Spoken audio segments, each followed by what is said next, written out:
gros rendez-vous Oui. samedi, stade plein, un adversaire qui n'attend que ça, hein, de taper le leader, la meilleure équipe à domicile également, le Stade Malherbe. Alors, a priori, ils n'ont plus rien à jouer, mais ce match-là, ils sont...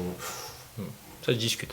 Mais... Bon, en tout cas, ce match-là, ils sont vraiment focus dessus. Enfin, là, Oui. j'attendais forcément à une chaude réception.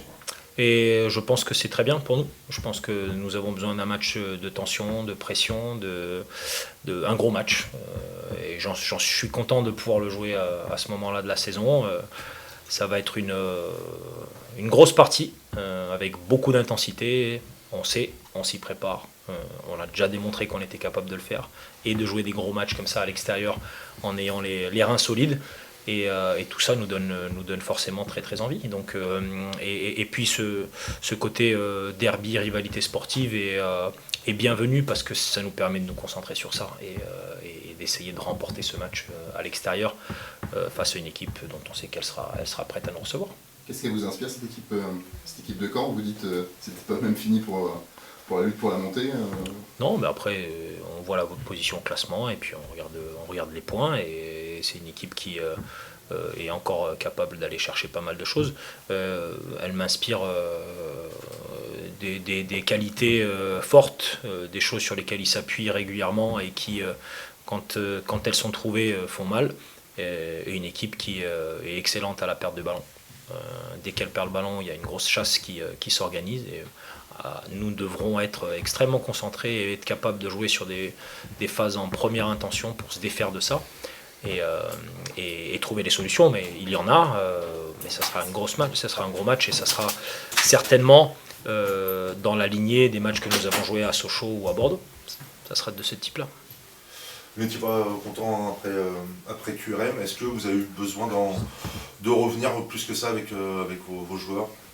Non, mais c'est toujours le match en soi et l'analyse d'après-match est toujours quelque chose de très obtus. On voit vraiment le match et puis les éléments et puis il faut prendre un petit peu de la hauteur et c'est vrai que sur la semaine on arrive à prendre un petit peu plus de hauteur ensuite dans l'analyse, mais il nous a manqué ces 15-20% dont je parlais. C'est pour ça que j'ai dit que c'était insuffisant pour remporter le match et que nous avions des choses à améliorer et à mieux accomplir, notamment dans l'énergie déployée dans la première mi-temps où on se donne un peu trop de temps.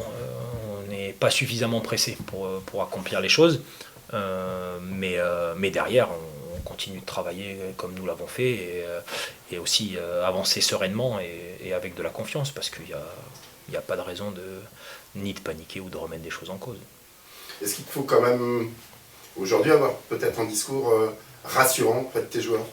Même si voilà, il y a 7 points d'avance, c'est pas non plus. Mais on sent que ça pioche depuis quelques semaines. Est-ce que tu ressens le besoin? Est-ce que tes joueurs ressentent le besoin d'avoir un discours rassurant? Je pense que c'est différent pour chacun d'entre eux. En tout cas, nous devons avoir de la sérénité et du calme, mais ça peut être très compatible avec une grosse intensité. Et je pense qu'il faut aller chercher en nous cette notion d'intensité, de jouer des matchs vraiment à fond, d'aller au maximum de nos réserves, de finir des matchs avec des crampes et une fatigue extrême. Mais après, on a aussi des arguments objectifs pour dire que calme, on travaille bien. Les choses à l'entraînement se passent bien, il y a de la vivacité, il y a de l'enthousiasme aussi dans ce que l'on peut proposer à l'entraînement et dans ce qu'on essaie de mettre en place. Donc de ce côté-là, accepter qu'il y a une pression aujourd'hui qui est sincèrement plus facile à gérer que celle qu'on avait à la fin de la prépa et au bout des 3 premières journées. Je préfère être largement dans la position où on est et jouer avec cette pression-là. Mais bon, ça reste du football professionnel et il faut accepter, surtout dans la position où on est, que ça fait partie du truc. Mais c'est une expérience qu'on essaie de vivre aussi avec ce sentiment de privilège d'être là dans cette position et de se battre pour les choses pour lesquelles on se bat aujourd'hui. C'est quand même très très sympa. Et donc voilà, c'est garder de la sérénité tout en étant très très très courageux et enthousiaste. Encore un match qui va être difficile à vivre sans doute pour toi sur le banc. Pour le coup, avec du stress, il y a combien de temps que tu n'as pas stressé lors d'un match? Non, ça arrive. Il y a les 10 minutes contre Bastia, peut-être. C'est le seul moment de la saison où j'étais pas. Mais c'est notre saison. on a plein de difficultés à gérer, on essaye de tout donner au niveau de l'énergie, et puis bon, quand on est récompensé, c'est cool, et puis on se remet vite en question et on repart. Mais bon, je suis pas de nature à rester trop calme sur le banc. Donc finalement, c'est routinier pour moi d'être dans cette situation de haute énergie. Faut que je me canalise aussi pour que les joueurs ressentent voilà, un peu de tranquillité et de maîtrise. Ça fait partie de l'expérience que je dois acquérir, mais je ne serais pas moi si j'étais trop tranquille. Après, stade plein avec beaucoup de bruit, les deux copes qui vont chanter, le parcage plein.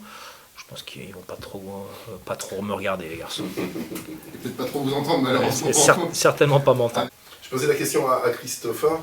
Du côté de Metz et Bordeaux, forcément, on souhaite une défaite du Havre à Caen. Est-ce que tu penses que voilà, un couac relancerait vraiment la course à l'accession, ou l'avance du HAC resterait quand même confortable? Je me pose pas trop la question. Juste jouer le match de Caen, jouer ce derby sportif, pas faire trop de calculs pour l'instant. Et sincèrement, à partir du moment où tu remportes, où tu gagnes les points, tous les autres trucs s'alignent à peu près correctement pour que ça passe. Si on attend des faux pas de l'adversaire pour que ça se fasse, c'est pas du tout une bonne étude, ni pour nous, et j'ai envie de dire ni pour eux non plus. Donc voilà, je m'attache à rester concentré sur notre truc à nous. Et puis gagner le match. Pas de plan comptable par rapport à ça. S'il y a des équipes qui vont faire le plein jusqu'à la saison sur les 6 derniers matchs, félicitations, et nous on va essayer de le faire également. Par contre, ce qui est cool, c'est qu'on a notre destin entre nos mains. Et bien entre nos mains.